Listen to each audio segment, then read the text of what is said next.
ഞാനും ജീവയും തമ്മിൽ ഒരു അണ്ടർസ്റ്റാൻഡിങ് ഇല്ല. ഞാൻ ജീവയുടെ വർക്കിൽ അല്ലെങ്കിൽ ജീവയ്ക്കുള്ള, ഫോർ എക്സാമ്പിൾ ജീവ has lot of girl fans, കുറേ പേരുണ്ട്. അപ്പോൾ ജീവയുടെ ഗേൾ ഫാൻസ് ജീവയ്ക്ക് മെസ്സേജ് അയക്കുന്ന കണ്ട് എനിക്ക് ചെറിയൊരു സംശയം തോന്നിയാൽ മതി, ട്രസ്റ്റ് ഇഷ്യൂ വന്നു കഴിഞ്ഞാൽ തീർന്നു. Like if I am summon, okay വെട്ടൊന്ന് മുറി രണ്ട്, അങ്ങനത്തെ സ്വഭാവമുള്ള ആളാണെന്നുണ്ടെങ്കിൽ ഞങ്ങൾ എപ്പോഴും divorce ആയനെ.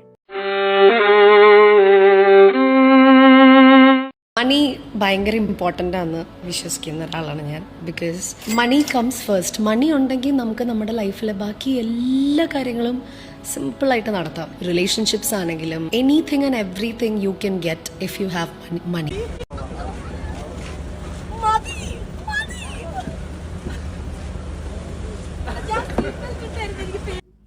Hello guys, welcome back. അതേ, സോഷ്യൽ മീഡിയ നടുങ്ങി വിറയ്ക്കുന്ന മറ്റൊരു ദുരന്ത വാർത്ത.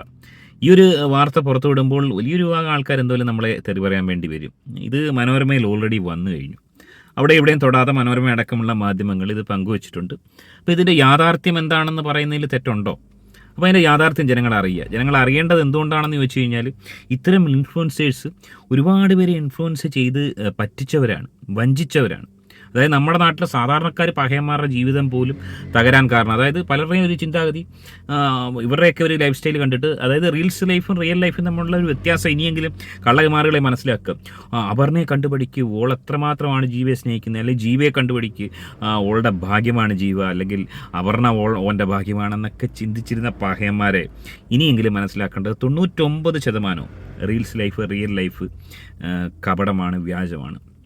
അപ്പോൾ എൻ്റെ പേഴ്സണൽ കാര്യം പറയുകയാണെങ്കിൽ എനിക്ക് ഒരിക്കലും ഒരു കാര്യത്തിൽ ഞാനൊരു കപടമൊന്നും കാണിക്കാറില്ല. ഇപ്പം നമ്മുടെ പണ്ടേ നമ്മളെ കാണുന്നവരെയാണെങ്കിൽ അറിയാം, ഇപ്പം നമ്മൾ വഴക്കുണ്ടാക്കാറുണ്ട്, അടിയുണ്ടാക്കാറുണ്ട്, തെറി വേണ്ടവർക്ക് തെറി കൊടുക്കാറുണ്ട്, നല്ല രീതിയിൽ തെറി പറയാറുണ്ട്. ഈ പറഞ്ഞ രണ്ട് കാര്യങ്ങൾ, എനിക്ക് എതിർപ്പുള്ള രണ്ട് കാര്യങ്ങൾ, ഒന്ന് അവിഹിതം, സാമ്പത്തിക തട്ടിപ്പ്. ഈ രണ്ട് പ്രവൃത്തിയാണ് ഞാൻ എതിർക്കുന്നത്. അത് നമ്മളൊരിക്കലും ചെയ്യത്തില്ലെന്ന നമ്മളെ തീരുമാനം എടുത്തു കഴിഞ്ഞാൽ അത് ഒരു തീരുമാനം തന്നെയാണ്.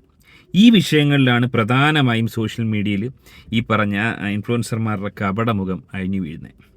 ഏറെ ദുഃഖകരമായ അവസ്ഥ. അപർണ, ജീവ, നിരവധി ആളുകൾ നെഞ്ചിലേറ്റിയ രണ്ട് താരങ്ങൾ. എന്താണ് ഇവരുടെ ജീവിതത്തിൽ സംഭവിച്ചത്? വളരെ വിശദമായി പരിശോധിക്കാം. ആദ്യമായി തന്നെ മനോരമ ന്യൂസിൽ ഇതുമായി ബന്ധപ്പെട്ട വാർത്ത വന്നിരിക്കുന്നത് എന്താണെന്ന് പരിശോധിച്ചതിന് ശേഷം ഡീറ്റെയിൽ എന്താണെന്നുള്ള കാര്യം ഞാൻ നിങ്ങളുമായി പങ്കുവെക്കാം. ഇരുവരും വേർപിരിയുന്നു എന്ന തരത്തിൽ ചില വാർത്തകൾ സോഷ്യൽ മീഡിയയിൽ വന്നു. അവതാരകനായ അപർണ തോമസിന്റെ പിറന്നാൾ പോസ്റ്റിനടിയിൽ വന്ന ചില കമന്റുകളും അതിന് താരം നൽകിയ മറുപടിയും സോഷ്യൽ മീഡിയയിൽ വൈറലാകുകയാണ്. ഹലോ 32, പാഠങ്ങളെയും വളർച്ചയുടെയും കരുത്തിന്റെയും ഒരു വർഷം.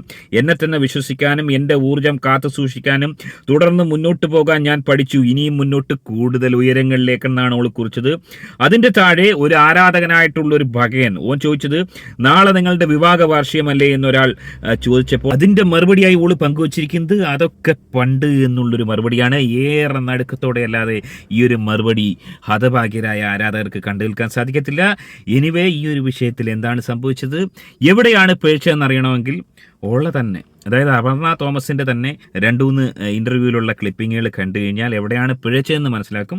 ഇനി നിലവിൽ എന്താണ് സ്റ്റാറ്റസ്, ഏതൊരു പഹയന്റെ ഒപ്പരമാണ് പുതിയ ജീവിതം തുടങ്ങിയിരിക്കുന്നത്, അതുകൂടി നമുക്ക് പരിശോധിക്കാം. വരട്ടെ. ഞാനും ജീവയും തമ്മിൽ ഒരു അണ്ടർസ്റ്റാൻഡിങ് ഇല്ല.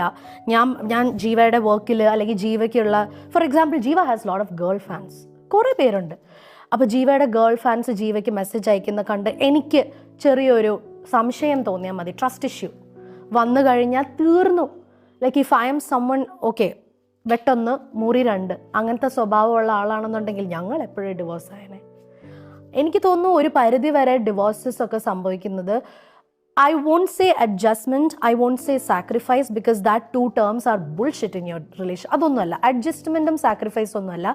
Communication, just like he said, transparency is very, very, very important. Super important. It is your partner, it is your like you are a couple, you should have that transparency. You shouldn't be hiding anything from that person. ഒന്നും hide ചെയ്യാൻ പാടില്ല. എന്തിന്? ഒരു പാർട്ണർഷിപ്പിന്റെ വിജയം എന്ന് പറയുന്നത് എല്ലാം തുറന്നു പറയുന്ന രണ്ട് വ്യക്തികൾ, അത് തന്നെയാണ് ഇവരുടെ ജീവിതത്തിന്റെ വിജയമെന്ന് അടിവരയിട്ട് പറഞ്ഞ ഓള് അതിന് ശേഷം ഒരു 6 മാസം മുമ്പേ നടത്തിയ ഒരു ഇന്റർവ്യൂവിൽ ഓൾ എന്താണ് പറയുന്നത്? വരട്ടെ. പൊതുവെ പാർട്ട്നേഴ്സിന്റെ ഇടയിൽ വേണമെന്നാണോ what you feel? Not really. അത്രയും വേണ്ട, അത്രയും ട്രാൻസ്പെറൻസി വേണം എന്ന് പറയുന്ന ഒരാളല്ല ഞാൻ. കുറച്ചൊക്കെ ആവാം. നമ്മൾ എന്തിനു വേണ്ടി അത് യൂസ് ചെയ്യുന്നു, നമ്മുടെ ഇൻവെസ്റ്റ്മെൻറ്റ്സ്, അത് എല്ലാം ഒന്നും നമ്മളെല്ലാവരോടും ഓപ്പൺ ആവണം എന്ന് ഞാൻ പറയില്ല. കുറച്ചൊക്കെ നമ്മുടെ സീക്രസിയിൽ അത് വെക്കുന്നത് തന്നെയാണ് നല്ലത്. നമ്മളൊരാളോട് ഡിസ്കസ് ചെയ്യണം, അത് പാർട്ട്ണറോടാണെങ്കിൽ പോലും ഡിസ്കസ് ചെയ്യണം എന്ന് വിചാരിക്കുന്ന ഒരാളല്ല. ഏറെ ഞെട്ടുളവാക്കുന്നത്, അതായത് വ്യത്യസ്ത ഇന്റർവ്യൂവിൽ വ്യത്യസ്തമായ നിലപാടെടുക്കുന്ന അപർണ തോമസിനെയാണ് കാണാൻ സാധിച്ചത്. ഇതുപോലൊരു നിലപാട് ഇതിനു മുമ്പ് ആരും എടുത്തു കണ്ടിട്ടില്ല. അതായത് കൂടെ നിൽക്കുന്ന പഹയനോട് പോലും ഈ പറഞ്ഞ സാമ്പത്തിക ഇടപാടുകൾ പറയല്ലെന്നാണ് അവൾ പറയുന്നത്. ആദ്യ ഇന്റർവ്യൂവിൽ ജീവിതത്തിന്റെ സക്സസിന് കാരണം എല്ലാം തുറന്ന് പറയുന്ന രണ്ട് വ്യക്തികൾ, രണ്ടാമത്തെ ഇന്റർവ്യൂവിൽ സാമ്പത്തിക ഇടപാട് പോലും തുറന്ന് പറയണ്ട എന്നാണ് അവൾ പറയുന്നത്. രാജേഷിനെയാണ് നമ്മൾ ആദ്യം ഇൻട്രൊഡ്യൂസ് ചെയ്യുന്നത്, ബിക്കോസ് രാജേഷ് ആണ് ഈ എൻറ്റയർ ഫ്ലാറ്റ് നമുക്ക് ഇന്റീരിയേഴ്സ് ചെയ്ത് തന്നേക്കുന്നത്, including all the lights, everything. Heavens interiors and lights and frames by Heavens. ഇത് നിങ്ങൾ ഇപ്പൊ കാണാൻ പോകുന്നത് നമ്മളുടെ ലിവിംഗ് സ്പേസ് ആണ്. ലിവിംഗ് സ്പേസ് ഒരു വൈറ്റ് കൗച്ച് സെറ്റ് ഇട്ടിട്ടാണ് സ്റ്റൈൽ ചെയ്തേക്കുന്നത്. ഓൺ ദി അതർ സൈഡ് നമ്മളൊരു beige colour with lot of cushions. Again എന്റെ ബാർ, ഇത് നമ്മുടെ ഒരു ചെറിയ ഒരു ബാർ കൗണ്ടർ. നമ്മൾ ഫ്രണ്ട്സ് ഒക്കെ വരുമ്പോൾ ജസ്റ്റ് ചില്ല് ചെയ്യാൻ, വീക്കെൻഡ്സിലൊക്കെ ചില്ല് ചെയ്യാൻ. Dining area actually living space കുറച്ച് കണക്റ്റഡ് ആയിട്ട് തന്നെയാണ്. ഇത് നമുക്ക് സ്കെലിറ്റൻ ആയിട്ടോ കിട്ടിയ ഈ വോൾസ്, ഈ റൂഫ് എല്ലാം നമ്മളാ ചെയ്തേക്കുന്നത്. ഒന്ന് ആലോചിച്ച് നോക്കുക. അതായത് രണ്ടുപേരും കൂടെ വലിയ ആഗ്രഹത്തിൽ 1 കോടിയിലധികം പൈസ, രണ്ടുപേരുടെ അധ്വാനം, സോഷ്യൽ മീഡിയയിലൂടെയും അല്ലാതെ ടെലിവിഷൻ മേഖലയിൽ നിന്നും സിനിമയിൽ നിന്നും ഒക്കെ ഉണ്ടാക്കിയെടുത്ത വരുമാനം കൊണ്ട് ഏറെ ആഗ്രഹിച്ച് രണ്ടുപേരുടെ ആഗ്രഹം പോലെ ഉണ്ടാക്കിയെടുത്ത ഒരു വീട്. ആ വീട്ടിൽ ഇനി ആരാ താമസിക്കുന്നത്, അല്ലെങ്കിൽ ആ വീട് ആർക്കാ, ജീവയ്ക്കാണോ അതോ ഓൾക്കാണോ? ഏറെ ദുഃഖകരമായ അവസ്ഥ. ഇതുപോലൊരു അവസ്ഥ ഒരാൾക്ക് ഉണ്ടാകാൻ പാടില്ല.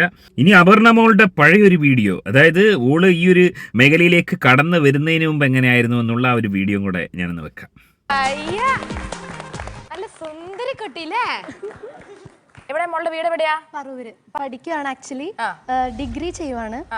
ഒരു പാർട്ട് ടൈം ജോബും ചെയ്യുന്നുണ്ട് കൂടെ. സാബിച്ചേട്ടന്റെ ഭയങ്കര ഫാനാണ്. നോക്കുക, ഈ ഒരു പരുവത്തിലിരുന്ന ഒരു നാടൻ പെൺകുട്ടി ജീവയെ കല്യാണം കഴിച്ചതിന് ശേഷം ഇവർ മറ്റുള്ളവർ കണ്ടാൽ അസൂയപ്പെടുന്ന തരത്തിലുള്ള ഒരു ദമ്പതികളായി മാറുകയായിരുന്നു. അതായത് ഭാര്യയെ ബിക്കിനി ഇടിപ്പിക്കുന്ന, ഭാര്യയ്ക്ക് ഇഷ്ടമുള്ള ഡ്രസ്സ്, ഇനി ഡ്രസ്സ് ഇട്ടില്ലെങ്കിലും പോലും കുഴപ്പമില്ല എന്ന് പറയുന്ന ഒരു പഹയൻ, അത്തരത്തിലൊരു ഭർത്താവിനെ കിട്ടുക, അല്ലെങ്കിൽ ഭർത്താവിനെ അത്രയും അധികം സ്നേഹിക്കുന്ന ഒരു ഭാര്യയെ കിട്ടുക, അത്തരത്തിൽ സോഷ്യൽ മീഡിയയിൽ ഒരു കൊടുങ്കാറ്റടിപ്പിച്ച, മറ്റുള്ളവരെ കൊണ്ട് അസൂയാലുക്കളാക്കിയ രണ്ട് ദമ്പതികൾ. ആ ദമ്പതികളാണ് ഇപ്പോൾ വേർപിരിഞ്ഞിരിക്കുന്നത്. ഏറെ ദുഃഖകരമായ അവസ്ഥ. എങ്ങനെയായിരുന്നു ഇവർ പ്രേമിച്ച് കല്യാണം കഴിച്ചത്? എന്താണ് ജീവിക്ക് പറയാനുള്ളത്? ജീവിതത്തിൽ ചെയ്ത ഏറ്റവും വലിയ സാഹസം എന്താണ്? ഇനി അവസരം ഒത്തു വന്നാൽ അത് വീണ്ടും ചെയ്യും. ഇനി അവസരം ഒത്തു വന്നാൽ ചെയ്യില്ല.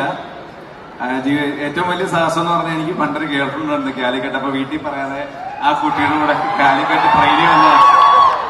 ഈ ജീവിതത്തിൽ എനിക്ക് ആ സാഹസം ചെയ്യാൻ പറ്റത്തില്ല. കാര്യം ഒരു സാഹസം വീട്ടിലിരിപ്പുണ്ട്.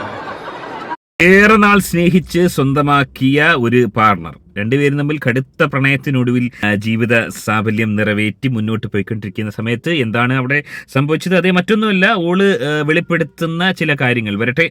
മണി ഭയങ്കര ഇമ്പോർട്ടൻ്റ് ആണെന്ന് വിശ്വസിക്കുന്ന ഒരാളാണ് ഞാൻ. Because money comes first. Money ഉണ്ടെങ്കിൽ നമുക്ക് നമ്മുടെ ലൈഫിലെ ബാക്കി എല്ലാ കാര്യങ്ങളും സിമ്പിളായിട്ട് നടത്താം. റിലേഷൻഷിപ്സ് ആണെങ്കിലും anything and everything you can get if you have money. നമ്മൾ പറയുന്നത് കേട്ടിട്ടില്ലേ, if you have money there will be lot of people around you, behind you, with you, എപ്പോഴും ഉണ്ടാവും. സോ കാര്യം സാമ്പത്തികമാണെന്നുള്ളത് ആണ്. That money is everything. Money can't buy you happiness. I have heard that money can't buy you happiness and I am completely against it. Money will get you happiness. Money can actually buy happiness. എന്ന് വിശ്വസിക്കുന്ന ഒരാളാണ്. അതായത് മനസ്സിലാക്കാൻ സാധിക്കുന്നത്, കാലഘട്ടം പുരോഗമിച്ച് പോയപ്പോൾ, കാലം മാറുന്നതിനനുസരിച്ച് അപർണ തോമസിന്റെ ചിന്താഗതി മാറി. അതായത് ഓള് പറയുന്നത് പൈസ ഉണ്ടെങ്കിൽ എന്തും സാധിക്കാം. ഒരു പരിധി വരെ ശരിയാണ്, എന്നാൽ പോലും എനിക്ക് അഭിപ്രായമില്ല. ഒരുപാട് പൈസക്കാർ, പൈസ ഉണ്ടായിട്ട് ആത്മഹത്യ ചെയ്ത പ്രമുഖ വ്യവസായികളുണ്ട്, ഒരുപാട് ആൾക്കാരുണ്ട്. അപ്പോൾ എല്ലാം പൈസ കൊണ്ട് സാധിക്കാമെന്നുള്ളൊരു അഭിപ്രായം എനിക്കില്ല. പക്ഷേ പൈസ വേണം. പൈസ വളരെ ഒരു നിർണായകം തന്നെയാണ്. സമൂഹത്തിൽ വിലയും നില ഉണ്ടാവണമെങ്കിൽ പൈസ അത്യാവശ്യം തന്നെയാണ്. പക്ഷേ പൈസ കൊണ്ടെല്ലാം സാധിക്കാമെന്നുള്ള ഒരു തെറ്റിദ്ധാരണ, ഒരുപക്ഷെ അത്തരത്തിലുള്ള ഈ ഒരു 3 ഇൻ്റർവ്യൂവിൽ നമ്മൾ കണ്ട 3 പ്രസക്തമായി കൊച്ചു പറഞ്ഞ കാര്യങ്ങൾ തന്നെയായിരിക്കാം ഇവരുടെ ജീവിതത്തിൽ വിലങ്ങതടിയായത്. ഒന്ന്, ആദ്യ ഇൻ്റർവ്യൂവിൽ പറയുന്നത് അവരുടെ തമ്മിലുള്ള ആ ഒരു വിശ്വാസം. അതിനുശേഷം പിന്നീട് പറയുന്നു പാർട്ണറിനെ വിശ്വസിച്ച് എല്ലാ കാര്യങ്ങളും പറയണമെന്നില്ല. അതിനുശേഷം ഈ പറഞ്ഞ സാമ്പത്തിക ഇടപാട്, അതായത് സ്വന്തം ഭർത്താവിനെ പോലും ഒളിച്ച് ഇൻവെസ്റ്റ്മെൻറ്റും കാര്യങ്ങളൊക്കെ ചെയ്യുന്നത് നല്ലതാണെന്ന് പറയുന്നത്. ആ ഒരു ആറ്റിറ്റ്യൂഡ് എനിക്ക് ഒരിക്കലും യോജിച്ച് പോകാൻ പറ്റുന്നില്ല. ഇനി ജീവയുടെ കാര്യം എടുത്തു കഴിഞ്ഞാൽ ജീവയും അവൾ തന്നെ പറയുന്നുണ്ട് ജീവയ്ക്ക് ഒരുപാട് ഗേൾ ഫ്രണ്ട്സ് ഉണ്ടെന്ന്. അപ്പോൾ അത്തരത്തിലുള്ളൊരു പകയനായിരുന്നു. ആദ്യമൊക്കെ അവൾക്ക് പ്രശ്നമില്ലായിരുന്നു. അപ്പോൾ അവൾ നോക്കുമ്പോഴത്തേന് ജീവയ്ക്ക് ഒരുപാട് ഗേൾ ഫ്രണ്ട് ഉണ്ട്. അപ്പോൾ അവൾക്കും അത്തരത്തിലുള്ള ചിലപ്പം ബോയ് ഫ്രണ്ട് ഉണ്ടായേക്കാം, നമുക്കറിയില്ല. ഇനിവേ നിലവിലെ സ്റ്റാറ്റസ് മനസ്സിലാക്കാൻ സാധിക്കുന്നത് ഒരു വീഡിയോ ഞാൻ വെക്കാം.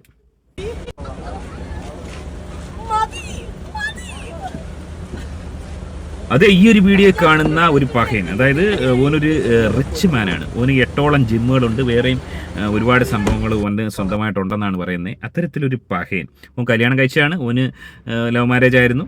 അപർണ തോമസിനെ കണ്ടപ്പോൾ ഇവർ തങ്ങളിൽ ഈ പറഞ്ഞ പ്രണയത്തിലേക്ക് വഴുതി വീഴുകയായിരുന്നു. ഇവരെ വീഡിയോയുടെ താഴെ 2 മാസം മുന്നേ വന്നൊരു കമന്റ്, കൂട്ടുകാരനോ എങ്ങനെ മനസ്സിലായില്ല, അല്ല ഇത് ഇവളുടെ എല്ലാ തരത്തിലും പ്രിയപ്പെട്ടവനായി, ഏത് തരത്തിലുള്ള ബന്ധമാണെന്ന് എൻ്റെ കണ്ണുകൊണ്ട് എൻ്റെ അവസാന വിമാനയാത്രയിൽ ഞാൻ കണ്ടതാണെന്ന് ഒരു പഹയൻ വ്യക്തമായി കമന്റ് ചെയ്തിരിക്കുന്നു. അത് സംഭവം അന്ന് ആരും അത്ര വിശ്വസിച്ചില്ല, പക്ഷേ ഇപ്പോൾ അത് യാഥാർത്ഥ്യമെന്ന് തെളിഞ്ഞിരിക്കുന്നു. ഓളുടെ ഭാവി പരിപാടികൾ, ഓളുടെ കൊളാബറേഷനുകളൊക്കെ ഈ ഒരു ജിം ഉടമയുമായി ബന്ധപ്പെട്ട്, ഓൻ്റെ പേര് ഞാൻ പറയാൻ ആഗ്രഹിക്കുന്നില്ല, ഓനെ ഇൻസ്റ്റാഗ്രാമിൽ നമുക്ക് കാണാൻ സാധിക്കും. അവർ തങ്ങളിൽ ഒരു പുതിയ ബന്ധം തുടങ്ങിയെന്നാണ് മനസ്സിലാക്കാൻ സാധിക്കുന്നത്. ഏറെ ഞെട്ടലോടെ അല്ലാതെ ഇവരെ നെഞ്ചിലേറ്റിയ ആളുകൾ ഇത് കാണുമെന്ന് എനിക്ക് തോന്നുന്നില്ല. ഇനി ആരും കാത്തിരിക്കേണ്ട ആവശ്യമില്ല. ജീവയും അപർണയും നെഞ്ചിലേറ്റിയ ആളുകൾ മനസ്സിലാക്കേണ്ടത് ഇവർ തങ്ങളിൽ പൂർണ്ണമായി വേർപിരിഞ്ഞു. ഏറെ ദുഃഖകരമായ അവസ്ഥ. എങ്ങനെയാണ് നിങ്ങൾ ഇതിനെ കാണുന്നത്? നിങ്ങളുടെ അഭിപ്രായം കമന്റ് അറിയപ്പെടുത്തുക. ആദ്യമായിട്ട് വീഡിയോ കാണുന്ന വീഡിയോ ഒന്നിലേക്ക് ചാനൽ സബ്സ്ക്രൈബ് ചെയ്ത് വീഡിയോ ഒന്ന് ഹൈപ്പ് ചെയ്ത് കാണുക. മറ്റൊരു വീഡിയോ ആയിട്ട് കാണാം.